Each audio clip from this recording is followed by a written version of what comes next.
시청자 여러분 안녕하십니까. 증시오늘 2부의 빈센트입니다. 안녕하세요. 임유영입니다. 자, 오늘 증시 그리고 이번 주의 흐름을 본다 하면 참 갈팡질팡하고 어디로 방향을 잡아야 되나 고민이 드는데요. 생각해봤어요. 도대체 시장 왜 이러는 건가? 교수님은 이번 한 주 어떻게 보셨어요? 네, 말씀하셨던 것처럼 이번 주 들어서 특히 미국 장도 조정이 좀 심하고요. 네. 우리 장도 잘 못 따라가는 모습들이 뭔가 좀 바뀌고 있지 않는가라는 우려감이 듭니다. 저는 개인적으로 이럴 때 외환시장을 보거든요. 왜냐하면 모든 위기와 기회는 외환시장에서 시작되기 따름입니다. 최근 엔화 환율의 추이가 좀 예사롭지 않죠. 달러 대비 한 160엔을 2주 정도 좀 넘더니 이번 주에는 계속해서 150대 후반대에서 지속하고 있습니다. 자, 엔화 환율을 보면 뭔가 조짐이 보인다. 즉 지금이 분수령이다라는 생각을 지울 수 없습니다. 분수령이다라는 말씀을 해주셨는데요. 자, 그렇다면 한 주를 마무리하는 금요일장입니다. 어떤 시각으로 이 분수령을 지나가야 되는 건지 시장 안에 뜨거운 종목들과 섹터 이슈까지 저희가 한 번에 정리 도와드리겠습니다. 본격적으로 시작해 볼 텐데요. 오전장 흐름부터 김유정 아나운서 만나보시죠. 개장 후 1시간을 지나고 있는 현 시점 시장에 뜨거운 관심 받고 있는 오늘의 종목과 섹터 함께 열어보겠습니다. 현재 시장 상황도 함께 점검해 보셔야 될 것 같고요. 반도체도 함께 짚어보겠습니다. 그리고 최근 계속 핫했으나 오늘 조정받고 있는 세 가지 섹터까지 함께 알아보시죠. 가장 먼저 현재 시장 기준으로 시장 상황 함께 점검해 보도록 하겠습니다. 오늘 양시장 움직임 함께 살펴보시면요. 9시 반 이후 코스닥은 양전해지려는 움직임 보여주고 있습니다. 코스피 지수 0.99% 하락하고 있고 코스닥 지수 0.1% 상승해주려는 모습 나와주고 있는데요.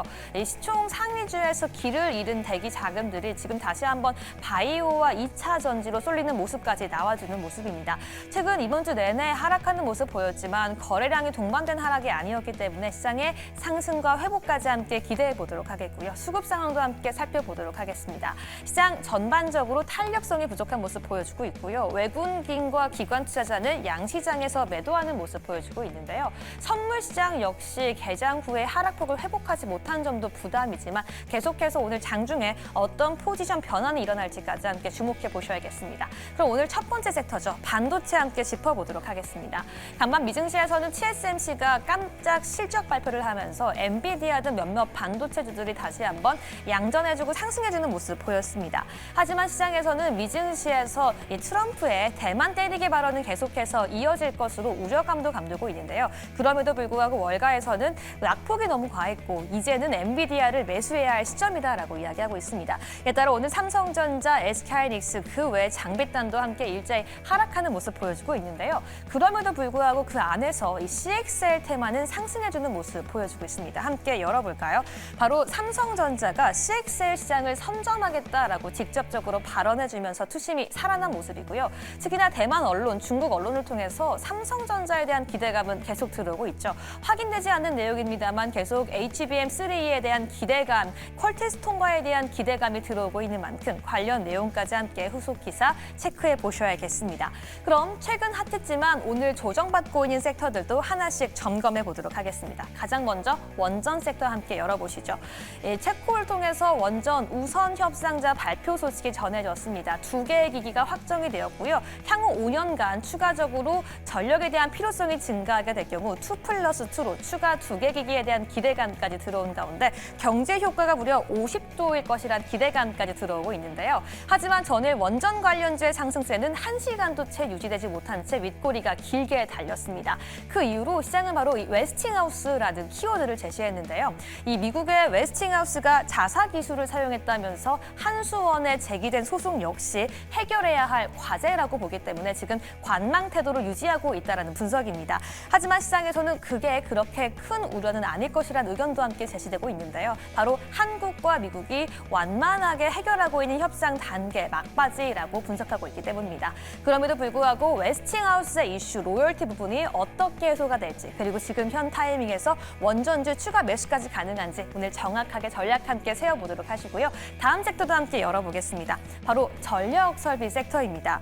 시장에서는 오히려 오늘 좀 조정받는 모습을 보여주는 모습인데요. 바로 이 트럼프가 바이든 행정부의 제조업 관련 정책으로 핵심으로 꼽혔던 전력 설비 내에서 오히려 당선 후에 입맛대로 재편할 수 있다는 우려감이 제기되면서 시장 조정세 면치 못하고 있습니다.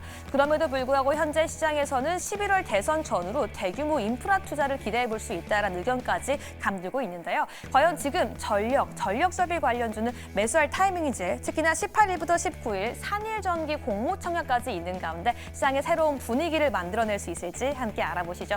마지막 섹터도 함께 열어보도록 하겠습니다. 바로 방산 섹터입니다. 오히려 트럼프의 키워드와 함께 K방산에 대한 기대감이 들어왔고요. 이에 따라서 지난 주말 트럼프의 피격 사건 이후 오히려 K방산주는 일제히 상승하는 모습 보였었습니다. 하지만 오히려 이번 주 후반에는 하락하는 모습 보여주고 있는데요. 바로 트럼프라는 키워드가 양날의 검이 될 수 있다는 우려감이 들어왔기 때문입니다. 첫 번째로 트럼프가 당선된다면 한미의 방산 협력이 후퇴될 것으로 우려가 되고 있고요. 우크라이나가 평화 협정을 하게 된다면 수출까지 둔화될 수 있다는 우려. 마지막으로 미국이 한국의 방위비 분담을 요구하게 될 경우 국내 무기 획득 예산이 감소하면서 방산 투자 역시 감소될 것이라는 우려감까지 함께 감두고 있는데요. 과연 트럼프는 양날의 검이 될지 방산주 현 상태 함께 점검해 보도록 하시죠. 여기까지 지금 시장에 집중하고 있는 섹터까지 함께 점검해 봤고요. 오늘 시장에서 수익 낼 수 있는 전략 지금 바로 함께 알아보겠습니다. 네, 김희정 아나운서 수고하셨습니다. 이러한 특징주들을 두 전문가는 어떻게 판단하는지 알아보도록 하겠습니다. 도움 말씀에 주식회사 플러처 김덕호 대표, LMS탁 김시은 팀장 모셨습니다. 안녕하십니까? 네, 안녕하세요. 네, 반갑습니다. 매일 시장이 오를 수는 없는데 이번 주 내내 워낙 종목 장세였고 또 주도주가 쉬어가다 보니까 이 지수 자체에는 에너지가 좀 없었습니다. 다만 코스닥이 2차 전지와 바이오의 힘으로 1시간 사이에 양전에 성공한 모습이긴 한데요. 자, 오늘장 두 분은 어떻게 보고 계실지부터 한번 이야기를 들어볼게요. 김덕호 대표님, 이번 주에는요, 이 트럼프 트레이딩이라는 단어가 정말 많이 언급이 됐어요. 주 초반부터 오늘까지. 오늘도 이 영향에서 벗어나지 못했다라고 봐야 되는 겁니까? 뭐 그렇겠죠. 왜냐하면 이제 오바마 전 대통령이 이제 지금 바이든 대통령에 대해서 다시 연임을 하는 것에 대해서는 충분히 고려해봤는데 이런 네. 입김을 냈었죠. 그러니까 뭐 낸시 펠로시 하원 의장도 그랬었고 오바마 전 대통령도 그랬었고 이런 얘기가 나오는 것도 아무래도 이제 다음 주 중에 이 바이든 대통령이 어떤 결단을 하게 될 가능성이 크다. 여기에 이제 좀 시장이 좀 반응을 하는 것 같습니다. 실제로 이제 우리가 이제 미국 같은 경우에는 대선 자금이 몰리게 되면 후보한테 지정돼서 자금이 몰리기 때문에 만약에 지금 바이든 대통령이 여기서 지금 연임을 하지 않겠다라고 하면 지금까지 몰렸던 대선 자금은 사실 물거품이 되는 거랑 마찬가지입니다. 근데 이거를 이제 오히려 이 비용보다도 지금 민주당을 지지하는 지지당원이나 지지자들 입장에서는 사실 이 비용이 그렇게 아깝지 않다. 오히려 지금은 트럼프를 극복해야 한다는 위기감이 굉장히 커지다 보니까 여기에 이제 트럼프 트레이드가 계속 이제 연일 지금 강세가 나온다라고 보시면 될 것 같지만 뭐 트럼프 트레이드의 가장 큰 약점은 그 주체가 트레이드의 중심이다. 그래서 우리가 오히려 이 트럼프 트레이드라는 목적을 가지고 접근했다가 다시 또 발목이 묶이는 현상들로 나올 수 있기 때문에 우리가 무조건 트럼프가 당선 가능성이 높다라는 이유만 가지고 트럼프의 모든 종목을 다 몰빵 투자를 한다. 이 부분들은 조금 지양하셔야 된다라고 판단을 하고 있습니다. 네, 김덕호 대표의 말씀을 쭉 들어보면 사실 지난주 주말이었죠. 피겨 사건 이후에 한 주 동안 우리 시장을 움직였던 키워드는 단연 트럼프 트레이딩이었습니다. 자, 그런데 김시은 팀장님, 아마 운이 좋으면 주말 사이에 파트너가 바뀔 것 같아요. 근데 해리스 부통령이 상당 부분 지금 언론에 올라오고 있는데 다음 주는 이 해리스 부통령이 우리가 좀 집중될 것 같은데 관련된 종목들, 섹터가 있다면 미리 좀 엿볼 수 있을까요? 일단 제가 그 부분에 대해서 조금 공부가 아직 덜 되어 있다 보니까 좀 이제 그 부분에 대해서 언급을 하시기보다는 지금 시장 같은 경우에서는 내가 가지고 있는 종목군들에 대해서 조금 더 집중해 볼 필요가 있지 않을까. 특히 이번 주 같은 경우가 지수도 그렇고 좀 굉장히 힘든 장세였다라고 보시면 좋을 것 같은데 관련했을 때 이번 주가 조금 분수령이 되지 않을까라고 보고 있습니다. 다음 주에 빅테크들의 실적 발표가 예정이 되어 있고요.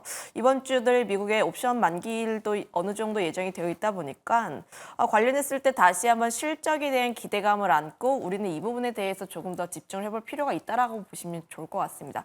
그동안 이번 주 같은 경우에 정치적인 리스크, 특히 뭐 트럼프와 바이든 간의 대결이라든지 거기다 고용에 대한 부분들까지 다시 한번 나오게 되면서 지금 사실 경기가 너무 나쁘다라기 보다는 좀 적당한 게 좋은데 사실 그 부분에 대한 불확실성이 살짝 나오면서 금리가 약간 반등한 상황들. 그런데 다시 한번 이 부분들 같은 경우가 실적이라는 좀 든든한 넘버가 나와주게 된다면 다시 한번 더 반등이 나와주지 않을까. 특히 미국 같은 경우가 S&P라든지 뭐 주요 종목군들 같은 경우가 지지선 라인대에 딱 맞닿아 있습니다. 여기 라인대에서 반등을 해주지 못한다면은 그 아랫 라인대까지 좀 추가 하락이 열려 있다 보니까 반등해줘야 하는 상황이에요, 실제로. 그래서 지금 우리의 전략은 내가 가지고 있는 종목군에 대해서 더 집중을 해볼 필요가 있고 실제로 여기에서 내가 종목을 더 늘리기보다는 오히려 내가 가지고 있는 종목이 실적이 얼마나 좋은지에 대해서 점검을 더 해야 하는 시기라고 보시면 좋을 것 같습니다. 네. 수급도 한번 봐도 될까요? 김덕구 대표님, 저희 수급이요. 외국인이 왜 최근 들어서 팔고 있는지도 고민을 좀 해봐야 될 것 같아요. 상반기에 선물 누적 잔고가 5조. 이제 더 이상 살 룸이 없는 겁니까? 뭐 살룸이 없다라기보다는 상대적인 매력이 이제 미국 시장이 좀 낮다라고 판단을 네. 했겠죠. 그러니까 금리 인하를 가장 먼저 할 수 있는 주권을 갖고 있는 국가도 어떻게 보면은 미국이고 그러면 여기서 이제 주시를 해야 될 거는 오히려 이제 금리 인하기가 된다. 이때 우리가 이제 주시해야 될 시장이 두 시장인데 하나는 당연히 이제 미국 시장이 될 것이고요. 그다음 하나가 이제 일본 시장이 될 수밖에 없습니다. 그러니까 일본 같은 경우에는 이제 겨우 제로 금리를 벗어난 상태지만은 여전히 지금 엔캐리 현상들이 많이 나타나다 보니까 아직까지는 자금들이 지금 엔화의 강세 지금 투자를 하고 있어요. 그러면 오히려 지금 미국에서 금리를 완화를 한다는 거는 사실 경기가 그만큼 안 좋아졌다는 걸 판단을 하기 때문에 이 자금들이 일본에서는 오히려 이제 투자 자금들을 회수를 하려는 현상이 나옵니다. 그러다 보면은 다시 또 엔화 강세가 나오게 되기 때문에 이 부분들을 좀 상대적으로 보셔야 되는데 지금은 어느 정도 이 외국인도 그렇고 기관도 그렇고 좀 리스크를 분산하는 경향이라고 보시면 될 것 같습니다. 그래서 제가 오늘 좀 시장 오늘까지도 이제 지금 지난주부터 이번 주까지 좀 굉장히 많은 변동은 있는 것은 사실입니다만은 이 부분들에 대해서 너무 우려를 하실 필요는 없다라고 좀 말씀드리고 싶어요. 그러니까 차라리 국내장만 투자를 하시는 분이라고 한다면은 일단 지금처럼 조정이 나왔을 때 내가 그동안 갖지 못했던 종목들 한 번 정도는 또 담아볼 수 있는 기회가 됐기 때문에 그 의미 있는 조정이라고 저는 판단을 하고 있습니다. 자, 김덕호 대표님도 그렇고 김시은 팀장님도 그렇고 지금의 지지선에 걸쳐 있는 지금의 조정이 좀 의미 있는 조정이다라는 말씀을 주셨는데 자, 그렇다면 김시은 팀장님, 오늘 우리가 어떻게 전략을 꾸며야 될지 한마디로 한다면 어떻게 할 수 있을까요? 트레이딩 자신 없으신 분들은 좀 가만히 있으시면 좋을 것 같고 네. 지금 내 포트에 조금 더 집중을 해볼 필요가 있다. 특히 지금 현재 뭐 수급적인 이야기를 했다 보니까 오늘 선물 굉장히 많이 빠지는데 그거에 따라서 대형주들 어쩔 수 없이 약할 수밖에 없는 부분들입니다. 다만 지금 외국인의 수급을 보게 되었을 때 유의미하게 사고 있는 종목군들이 딱히 제 눈에는 띄지 않기 때문에 지금 같은 장세에서 내가 어떤 종목을 사려고 좀 무리하게 애쓰시기보다는 지금 내가 가지고 있는 종목군들을 가질 필요가 있고 그 안에서의 대응을 잘 할 필요가 있다라고 보시면 좋을 것 같은데 거기다가 더해서 지금 순환매도 굉장히 빠르게 나와주고 있어요. 제가 앞서서 좀 트레이딩을 자신 있으신 분들은 하시라라고 했는데 다만 이전과 같이 연속성이 좀 추가적으로 나오게 되었을 때는 그래도 이제 테마 종목이라든지 이런 종목군들에 대해서 매매는 가능하다라고 판단을 했으나 최근에 보면은 윗꼬리가 굉장히 빨리 달립니다. 그리고 테마주들을 보면은 보통 2일에서 3일 정도의 연속성을 가졌었는데 지금은 그 연속성도 사실은 짧은 상황들, 굉장히 어려운 상황이라고 보시면 좋을 것 같고 특히 코스닥 같은 경우 신용에 대한 물량들도 어느 정도 나올 수가 있으니 지금은 내 포트폴리오를 점검을 해야 할 시기라고 좀 계속적으로 강조를 드리고 싶습니다. 너무 빠른 순환매 속에 이걸 대응하기 어려운 투자자라면 지금 내 포트를 잘 지켜내는 것만도 잘하고 있는 거다라는 의견입니다. 김덕호 대표님도 비슷한 내용을 남겨주셨는데요. 한 줄 평 한번 볼게요. 사실 이런 시장은 오전보다 오후에 고민이 더 깊어지는 것 같아요. 전략 좀 주시죠. 일단 앞서서 김신 팀장님께서 말씀하신 것처럼 그러니까 단기적으로 내가 좀 종목 순환매 강하신 분들이라면은 제가 계속 말씀드린 것처럼 우리가 주도주 자체는 홀드를 하고 있대 우리가 단기적으로 반등하는 종목들을 잡아서 수익을 한다. 이 부분들은 굉장히 좋죠. 근데 사실 지금 변동 자체가 굉장히 크다 보니까 이 부분들 좀 걱정하시는 분들이 계세요. 그러면 이렇게 생각해 보십시오. 어차피 외국인 기관들도 똑같이 손실 나서 나갔습니다. 그러면 여기에 우리가 주시를 할 거는 그럼 그동안에 우리가 못 샀던 종목들도 마찬가지로 주가가 지금 똑같이 빠졌기 때문에 여기에 이제 우리가 할 수 있는 거는 재정비. 첫 번째는 당연히 이제 투자자분들께서 지금 뭐 지난 일주일 동안에 이제 증시 자체가 하락을 했다 보니 여기에 이제 뭐 현금을 동원할 수 있는 부분들이 많이 좀 제한되겠죠. 근데 오히려 이런 시점에서 그러면 재구축을 한다는 건 뭐냐면은 마찬가지로 그동안 우리가 사고 싶던 주가들이 다 무너져 내렸습니다. 그러면 지금 이럴 때 내가 지금 반도체 쪽이 너무 좀 비중이 컸었는데 이참에 잘 됐다. 한번 내가 건설 쪽 당해보겠다. 아니면은 뭐 내가 화학 쪽을 당해보겠다. 이렇게 접근하시기는 굉장히 좋은 시점이라고 판단하기 때문에 뭐 포트폴리오 변경도 충분히 가능하다고 봅니다. 다만 늘 말씀드리지만 주도주 쉽게 놓치셔서는 안 된다는 점 한 번 더 강조드리겠습니다. 알겠습니다. 결국 시장 점검하면서 저희가 이 섹터로 연결을 해봐야 될 것 같습니다. 주도주 이야기죠. 반도체에 대한 투자 전략 바로 세워볼 텐데요. 자, 반도체 대부분이 하락 중인데 CXL이랑 몇몇 오르는 종목들이 있어 이게 눈에 띄고요. 또 하나. TSMC 실적이 어제 나왔잖아요, 교수님. 어제 보셨나요? 어제 잠깐 봤습니다. 네, 어떻게 생각하셨어요? TSMC에 대해서 사실 트럼프가 대통령이 된다면 TSMC에 대한 기대감이 좀 더 저는 극대화될 거라고 봅니다. 왜냐하면 결국 미국이 할 수 없는 것을 갖고 있는 국가 중에 단연 파운더리 선두이기 때문에 TSMC의 실적은 그것을 대변한다고 보고 있고요. 이전에 ASML은 실적은 좋았는데 중국향에 대한 실적 때문에 아니면 매출 때문에 상당히 주가가 부진했는데 TSMC는 그거와는 좀 다른 양상을 보일 것이다라고 생각을 하고 있고요. 다만 더 중요한 것은 그러면 거기에 대체 관계와 보완 관계에 있는 우리 삼성전자와 SK하이닉스, 한미반도체는 어떻게 될 것인가가 가장 중요할 것 같은데 자 그런 의미에서 제가 김세현 팀장님께 한번 여쭤볼게요. 일단 국내 삼성전자, SK하이닉스, 한미반도체 대부분 고점에서 많은 조정을 받고 있습니다. 우리 투자자들이 지금쯤은 섣불리 손을 나가야 되는 건가? 아니면 한 단계 더 호흡을 가다듬어야 되는 건가? 완전히 분수령일 것 같거든요. 어떻게 보고 계세요? 일단 뭐 이번 주에 나왔던 정치적인 이슈 같은 경우에 좀 단기적인 센티적인 부분이라고 보시면 좋을 것 같고 오히려 반도체 종목군들은 트럼프 시대에 더 강했습니다. 거기다가 더해서 우리 그 반도체 종목군들이 올랐던 이유들을 우리가 생각을 했을 때 보조금 받는다, 그로 인해서 수혜를 받는다라는 이유들로 올라간 게 아니라 지난해부터 챗 GPT라든지 AI에 대한 시대가 열리게 되면서 그로 인해서 HBM이라는 실적이 찍히게 되면서 올라간 부분들이에요. 그럼 가장 중요한 것은 HBM 쪽이 초과 공급이 나오는지 여부를 살펴봐야 하는데 아직까지 그러지 않고 있습니다. 블랙웰 같은 경우에 주문량이 25% 정도 올라가는 부분들, 특히 공급에 대한 부분들보다는 수요에 대한 증가가 계속 나와주고 있는 부분이라 보시면 좋을 것 같아서 저는 여전히 반도체 같은 경우에는 실적 기반으로 했을 때 상반기보다 더 나은 하반기 실적을 기대를 해보고 있고요. 가장 중요한 것은 SK하이닉스의 이번 실적이라고 보시면 좋을 것 같은데 이번 실적에서 HBM이 차지하는 비중이 얼마나 되는지 그리고 그로 인해서 영업이익률이 얼마나 되는지에 따라서도 다시 한번 더 움직일 수 있는 원동력이 될 수 있지 않을까라고 생각을 하고 있습니다. 그거에 따라서 지금 반도체 종목군들 같은 경우에는 저는 크게 걱정할 필요는 없다. 그리고 제가 항상 강조를 드렸지만 현재 반도체 종목군들은 대형주를 우선적으로 담아볼 필요가 있다라고 보시면 좋을 것 같고 지금 수급적인 부분을 보게 되었을 때 지난 6월 13일부터 삼성전자에 대한 외국인의 수급이 가장 연속적이고 많이 들어왔는데 코스피 전체 외국인 매수의 90%가 전부 다 삼성전자로 빨려 들어가고 있습니다. 그러면 우리가 지금 증시를 이끌거나 혹은 조금 더 이끌 수 있는 주체가 어디에 집중을 하는지를 보면은 지금 당장 1순위로는 삼성전자에 대해서 조금 더 집중을 해볼 필요가 있지 않을까라는 의견 드려보도록 할게요. 반도체 자체에 대해서는 크게 고민할 필요가 없다. 지금의 조정도 결국은 우려하지 말라는 김시인 팀장의 의견인데요. 자, 그러면 CXL 쪽은 좀 어떤 의견이 나올까요? 김덕호 대표님이 도와주세요. 네오셈의 흐름이 유난히도 눈에 띄고 있고요.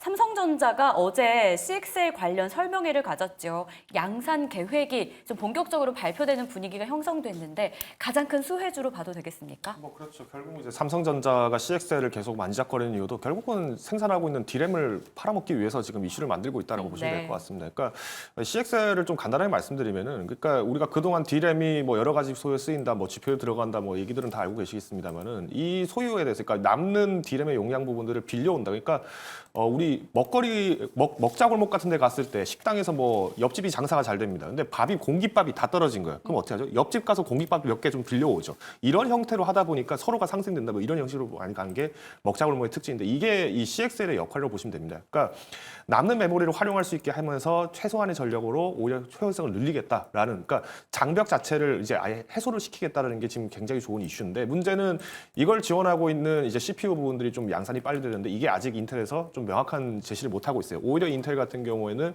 뭐 시에라 포레스트 쪽을 얘기를 하고는 있습니다만은 지금은 파운드리 쪽을 좀 더 잡겠다라는 식으로 욕심을 부리고 있어요. 근데 일리는 있습니다. 왜냐면 CXL 부분에서 만약에 이 디램에 대한 부분들 파운드리를 잡는다는 거는 결국은 CPU도 내가 만들고 디램도 내가 만들겠다라는 인텔의 전략인 거죠. 그런 의미에서 본다라고 하면은 삼성전자가 이미 지금 갖고 있는 체제들 그리고 패키징 부분들까지 좀 고려해 봤을 때는 삼성전자가 그래도 가장 큰 수혜주가 될 것이다라고 요약을 드릴 수 있을 것 같습니다. 네, 두 분의 공통점은 반도체 안에서도 삼성전자에 집중이 되는 모습이었습니다. CXL 이야기를 했는데 결국 돌아 삼성전자를 보자라는 결론이고요. 자, 이번에는 그러면 다른 섹터 넘어가야 될 텐데 오늘 강한 섹터는 아니에요. 조정받는 섹터 중에서 투자 전략을 세워봐야 될 것 같아요. 왜냐하면 최근에 주도주였기 때문이죠. 원전, 전력설비, 방산 차례대로 좀 빠르게 가보겠습니다. 원전부터 출발해 볼 텐데요.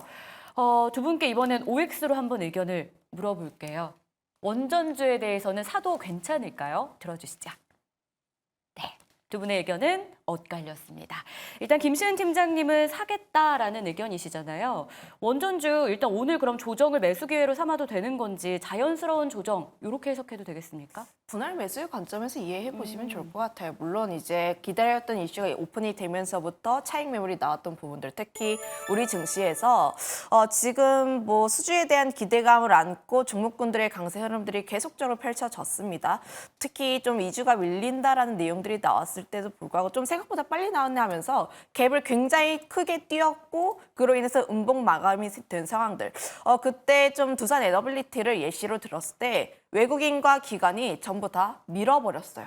그런데 지금 같은 경우 두산 에너빌리티에 그래도 외국인의 매수세가 조금은 잡히고 있다라고 보시면 좋을 것 같고, 저는 지금 체코 원전 관련했을 때 전거래일이 첫 번째 상승이었고 다시 한번 조정을 잡았을 때 다시 한번 더 추가 상승에 대한 여지는 크게 열려 있다. 그 이유가 원전이라는 게 좀 기간은 오래 걸리긴 하지만 규모도 규모이거니와 그 외의 수주에 대한 기대감들, 특히 뭐 폴란드라든지 굉장히 다양한 국가들로의 기대감, 특히 유럽을 크게 뚫었다라는 것에 대해서 저는 조금 더 긍정적으로 보여지고 있기 때문에 원전주들 같은 경우는 내가 정말 몇 년 뒤를 바라고 투자를 하는 게 아니라 눌렸을 때 조금씩 관심을 가지고, 그리고 어떠한 이슈가 나왔을 때 갭 띄어서 움직였을 때 그때 이제 좀 조금씩 비중 조절을 하는 그런 종목이라고 생각을 해보시면 좋을 것 같아요. 워낙 이제 원전주 투자하시면서 과거부터 이제 좀 이렇게 뒤통수를 많이 맞았던 네. 그런 사례들이 있다 보니까 눌렸을 때 조금 관심을 갖자라는 의견 드려보도록 하겠습니다. 네, 김시임 팀장이 원전주에 관련돼서는 지금처럼 눌렸을 때 관심을 갖자 여전히 핫 뜨거운 그런 종목이다라는 말씀을 주셨는데, 자, 김덕호 대표님, 김시임 팀장님의 말씀 중에 하나 조금 눈에 들어오는 것은 갭 상승했잖아요. 근데 그 갭을 수급이 메꿀 것이다. 나름 좀 의미 있는 의견인 것 같은데 그에 대해서는 약간 부정적으로, 보수적으로 보시는 건가요? 일단 뭐 제가 늘 얘기 드렸던 뭐 사골 에너빌리티 한번 잠깐 5분 봉으로 차트 한번 잠깐 보고 가겠습니다. 두산 에너빌리티가 그러니까 어제 급등이 나왔습니다. 근데 장 초반에 5분 만에 이제 상승을 하고 나서 계속 주가가 빠졌습니다. 그러니까 이 말은 오버행 이슈가 부각이 여전히 돼 있었고, 제가 화요일에도 말씀드렸지만은 너무 무리하게, 그러니까 두산 에너빌리티가 지금 기간이 연장됐다라고 해서 뒤늦게 잡으려고 하다가는 우리가 떠난 버스를 잡으려고 택시 타는 격이다 제 얘기를 드렸는데, 지금 주가 자체를 보면은 사실 어제 하루 정도만 반짝 상승했었지 사실 지금 후퇴가 지금 되고 있습니다. 물론 가격 자체의 메리트로 봤을 때면은 우리가 25,000원에 비해서 20%는 할인을 했으니까 기대가 된다라고 볼 수는 있겠습니다만은 지금 최근에 이 외국인과 기관들의 물량들이 언제를 기점으로 상승이 되느냐, 이 19,500원대부터 해서 상승을 했던 물량들이 아직 남아 있고, 여기에서 해소가 완전히 끝나려면은 저는 일단 2만 원 선 상단에서 사는 거는 지금 오늘은 조금 보류를 하셔야 되지 않을까라고 보고 있습니다. 그러니까 뭐 제가 농담 반 진담 반 드리는 말씀이지만 이제 또 하반기에 또 이제 조선 업종들 뜬다, 뭐 여러 섹터들, 특히나 뭐 잊혀졌던 뭐 의료 AI라든가 아니면은 뭐 저출산 뭐 이런 섹터들이 또 다시 한번 건들 수 있는 부분에서 봤을 때는 이제는 뭐 사골국도 이제 겨울 지나갔는데 봄철까지 끓여 먹기는 좀 많이 힘들다라고 좀 요약을 드리겠습니다. 떠난 버스 잡으려고 택시 타는 격이다. 원전주에 대해서 이렇게 힌트를 주며 김덕구 대표님은 안 사겠다라는 의견이었는데요. 다만 김시은 팀장님은 매수의 의견 분할로 접근하자, 중장기로 보지 말고 일단 단기에 조정 시 매수 관점으로 접근하자라는 의견 챙겨보도록 하겠습니다. 자, 이어서 전력 설비로 한번 가볼게요. 올해 AI가 천장을 뚫고 하늘로 치솟던 상황이었습니다. 근데 반도체 조정받으면서 함께 좀 쉬어가는 분위기도 형성이 되고 있는데요. 기세가 꺾인 걸로 봐야 될까요? 아니면 반도체 다시 오른다니까 함께 오르게 될까요? 팻말로 알아보겠습니다. 들어주시죠. 네, 두 분의 의견 다시 한번 엇갈렸습니다. 매수하겠다는 김시은 팀장님의 의견 다시 여쭤봐야 될 것 같은데요. AI의 성장성은 여전히 유효하다는 걸 저희가 알고 있거든요. 주가 측면에서 고점 부담은 어쩔 수 없을 것 같은데 이럴 때 좀 똑똑한 투자 비법 좀 전해주시죠. 전력 설비 중에서도 변압기 우선 그리고 전선은 변압기가 움직였을 때 전선주를 보는 게 맞고요. 변압기 관련 종목군들 HT 현대일렉트릭 혹은 LS 일렉트릭 이런 종목군들은 저는 눌렸을 때 조금 더 관심 있게 바라볼 필요가 있지 않을까. 그 이유가 앞서 이야기를 했던 것처럼 결국 실적 시즌이 좀 계속 다가와주고 있고 그런 결국 사람들이 집중을 하는 것은 2분기 실적, 어떤 종목이 실적이 잘 나올까 부분입니다. 그런데 LS 일렉트릭, HD 현대일렉트릭 같은 경우 2분기 실적 괜찮을 것으로 보여지고 있고요. 특히 이 기업들의 성장 스토리가 꺾이지 않고 있다는 점들이 특히 미국 쪽에 대한 지표들이 주문이라든지 이런 부분들을 보게 되었을 때 계속 긍정적인 흐름들이 보여주고 있어서 결국 저는 반도체가 다시 한번 움직인다라는 관점을 가지고 있기 때문에 반도체 움직이면 결국 전력 설비 같은 경우도 함께 따라 올라갈 수밖에 없는 상황들. 거기에서 대장주라고 할 수 있는 HD 현대일렉트릭 같은 경우도 조금 관심 있게 바라볼 필요가 있지 하나 LS 일렉트릭 같은 경우에도 개별적인 모멘텀 이제 MSCI 편입에 대한 이벤트가 있는데 굉장히 다양한 후보군들이 있어요. 그중에서 시가총액이라든지 유동 이제 시총이라든지 이런 거를 감안을 했을 때 항상 1순위로 꼽히는 기업이 LS 일렉트릭입니다. 그 점에서 보게 되었을 때 이벤트적인 부분들, 수급적인 측면에서 보게 되면 지금 저는 이 두 기업에 대해서는 좀 더 긍정적인 의견을 드려보도록 할게요. 자, 김시흠 팀장이 LS 일렉트릭을 필두로 해서 대부분 긍정적인 시각을 보여주셨는데, 자, 김덕호 대표님, 모멘텀이 사라졌나요? 모멘텀이 사라진 건 아니죠. 그러니까 오늘 좀 주말 효과도 있고 증시 자체가 아직까지는 좀 하방 압력이 있다 보니까 다음 주 이제 주초 효과를 한번 노려보면서 우리가 주가 좀 안정이 좀 됐는지 여부를 좀 점검하시는 게 좋을 것 같습니다. 그러니까 아까 제가 말씀드렸지만 지금 그러니까 갑자기 뭐 전력주도 빠지고 원전도 빠지고 반도체 빠지고 이런 부분들은 뭐 지금 트럼프 트레이드도 있겠습니다만은 그동안 이제 시장 자체가 이제 워낙 급격하게 변화를 이제 닥치다 보니까 이제 선뜻 손을 못 내미는 거예요. 그러니까 심리 자체가 지금 다 겁을 먹은 상태다 보니까 손이 안 가는 겁니다. 그러면 우리가 이제 이럴 때 좀 공략을 해본다라고 하는 것도 의미는 깊겠습니다만은 우리가 수급 자체가 확연하게 돌아서는 거를 조금 더 눈여겨봐야 되지 않을까. 그런 의미에서 본다라면은 뭐 LS도 있고 굉장히 좋은 종목들 지금 다 눈여겨보시고 계실 텐데 일단 관심 종목으로는 걸어놓으실 만한 필요는 있다라고 이야기를 드리겠습니다. 알겠습니다. 이렇게 해서 전력 설비까지 의견 들어봤고요. 마지막으로 방산도 한번 체크를 해봐야 될 것 같아요. 계속 트럼프 트레이딩 이야기가 나오는데 이 효과가 끝난 걸까요? 오늘의 조정을 어떻게 해석해야 되는지 사실 트럼프발 이슈가 아니더라도 방산주는 수주 모멘텀, 실적 기대감이 여전히 살아있다는 분석이 공존하고 있거든요. 알아볼게요. 팻말 들어주시죠. 네, 두 분의 의견이 엇갈린 듯 비슷합니다. 김시은 팀장님은 지금 OX 사이에서 고민을 좀 하신 것 같은데 어떤 것 때문에 고민을 하셨을까요? 가장 고민을 하게 한 키워드. 키워드는 굉장히 좋습니다. 굉장히 좋은데 네. 다만 방산주들을 제가 투자를 했을 때 올라갔을 때 하기보다는 좀 하락했을 때 하기보다는 좀 어느 정도의 지지선을 받았을 때 다시 한번 이슈를 받고 올라갈 가능성이 크다라고 보시면 좋을 것 같고 오늘 좀 이렇게 좀 종목을 돌려보니까 하나에어로스페이스만이 좀 5일선에 닿고 올라가는 모습들 현대로템 같은 경우에는 11선을 좀 이탈하면서 내려가는 모습들이 나와주고 있는데 이런 종목군들을 좀 예시로 들어보게 되었을 때 21선까지는 조금 열어두시면 좋을 것 같고 이 라인대까지 한번 눌렀을 때 제가 방산주는 아무래도 장기적으로 올라가는 부분들이 있다 보니까 좀 많이 눌렸을 때 계속 관심 있게 봐야 하는 종목이라 보고 있어서 조금 더 눌렸을 때 사자. 네, 굉장히 긍정적이긴 한데 다만 타점에 대해서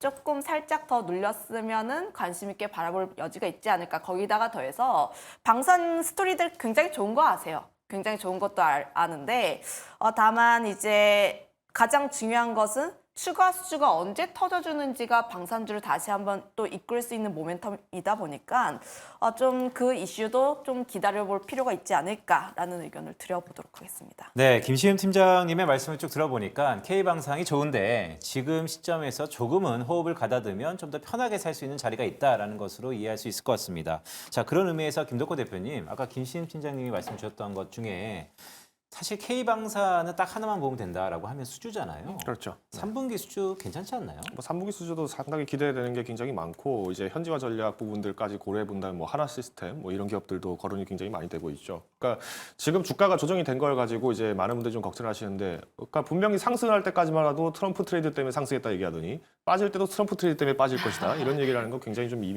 양면적인 뭐 모순된 말씀이다라고 좀 말씀드릴 것 같고요.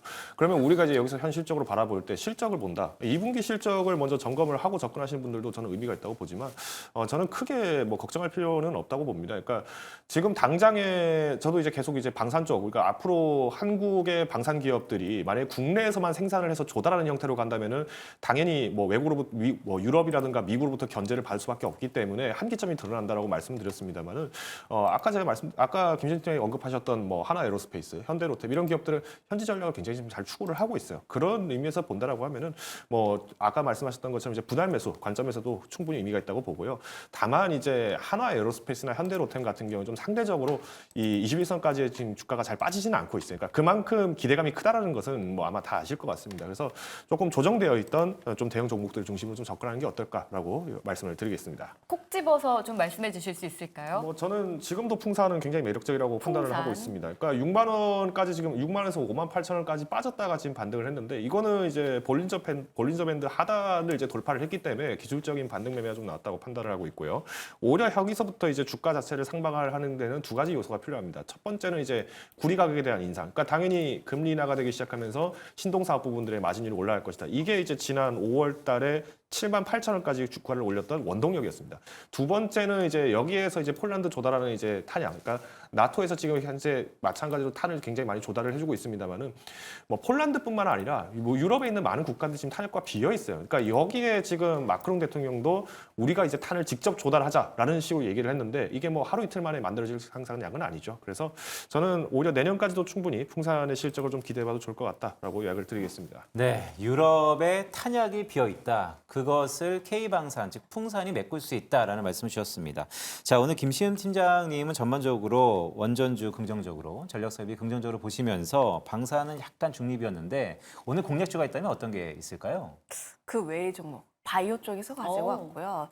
바이오 같은 경우 하반기에도 우리가 계속 관심 있게 바라볼 필요가 있지 않을까. 오늘 같은 경우에도 일부 바이오 종목군들이 개별적인 히스토리를 가지면서 움직이는 경향들이 있긴 한데 관련했을 때 바이오 전체에 대한 긍정적인 흐름들보다는 우리가 일부 종목군들의 그 개별적인 이슈에 대해서도 우리가 조금 더 주목을 해볼 필요가 있지 않을까. 그중에서 바이넥스라는 기업을 가지고 왔는데 지금 11월 전까지 CDMO 쪽에 대한 이슈는 계속 될 것으로 보여지고 있고 생물보안법 관련했을 때 현재 바이든 대통령이 통과를 굉장히 강경하게 추진시킬 것으로 보여지고 있는데 지금 여야 모두 좀 긍정적으로 생각하고 있는 법안이다 보니까 굉장히 긍정적이다라고 보시면 좋을 것 같고 중소형 CDMO 기업이라 보시면 좋을 것 같은데 현재 중국 쪽에서 진행 많이 하고 있는 게 전임상, 임상, 일상 이런 쪽입니다. 굉장히 작은 쪽이다 보니까 그 수혜를 바이넥스가 좀 더 받을 수 있지 않을까라는 의견을 드려보도록 하겠고 기술적으로 보게 되었을 때 전고점이라고 할 수 있는 18,000원 라인대를 거래량 동반해서 뚫었는데 그 라인대 아직 안 내려가고 있습니다. 아직까지 그 라인대를 뚫지 않고 있다는 것은 앞으로 상승에 대한 기대감 그 라인대는 조금 더 버텨주겠다라는 의지로 보여지고 있어서 좀 눌림이 나왔을 때 그리고 그 눌림이 나오고 살짝 지지가 나왔을 때에 대해서 우리가 조금 더 관심 있게 바라볼 종목이 아닌가라는 의견을 드려보도록 할게요. 제약 바이오 안에서도 바이넥스를 오늘 공략해보자라는 김시흠 팀장의 의견. 김덕호 대표님은 어떤 종목을 가지고 오셨을지 궁금해지는데요. 바로 공개해 주시죠. 네, 루닛입니다. 그러니까 의료 AI 테마가 이제 연초부터 해서 계속 이제 후퇴를 하고 있는 가장 네. 큰 원인은 지금 정부와 의협 간의 이제 의사협회와의 지금 갈등이 굉장히 빚어지고 있다 보니까 실제로 국내의 매출 비중이 높을 수밖에 없는 우리 국내 기업들 같은 경우는 당연히 좀 타격이 큽니다. 여기 이제 유럽 같은 경우도 AI 규제법을 이제 상정을 시장을 하다 보니까 좀 이중고를 겪는 모습은 있는데 그런 의미에 그렇다 하더라도 우리가 이제 루닛 같은 이제 북미 시장을 공략을 좀 탄력을 갖고 있는 기업들은 한 번 정도 주목해 볼 만하다라고 말씀드리고 싶습니다. 일단 미국의 볼파라를 이제 이번에 인수를 하게 되면서 이제 미국 시장 매출은 이제 하반기부터 좀 반영이 될 것으로 보여지고 있고요. 루니스코프도 이번에 이제 빅파마 기업들 대상으로 해서 바이오 마크 플랫폼인 이 루니스코프를 이제 동반 진단을 하는 계약을 이제 체결할 것으로 전망이 되고 있습니다. 물론 아직까지는 좀 기술 검증이나 이런 부분들에서 계속 협의가 진행된 걸로 확인되기 때문에 뭐 당장 급등을 기대하기는 좀 어려울 것 같습니다. 근데 오히려 테마 순환 매점을 봤을 때면은 이제 의료 AI가 한 번 정도 거론됐을 때 좀 단기적 반등도 충분히 감정할 수 있다라고 판단하고 있고요. 대신 손절가는 44,000원 좀 굉장히 타이트하게 드리겠습니다. 그러니까 지금 제가 아까도 말씀드린 것처럼 지금 시장 자체가 전반적으로 다 빠졌기 때문에 아마 사고 싶은 종목들 많으실 거예요. 그러니까 네. 굳이 루닛에 꼭 뭐 20% 30%씩 꼭 담아야겠다 이런 접근을 하시기보다는 전략적인 관점에서 우리가 접근을 하자라고 요약을 드리겠습니다. 네, 김덕호 대표의 공략주는 의료 AI 루닛이었는데 전략적으로 접근하자는 말씀을 주셨고 김시흠 팀장은 바이오 쪽에서 바이넥스를 가져오셨습니다. 자, 오늘 두 전문가 수고하셨습니다. 네, 계속해서는 수급의 향방 알아보고 다시 돌아오겠습니다. 박세미 아나운서 만나보시죠.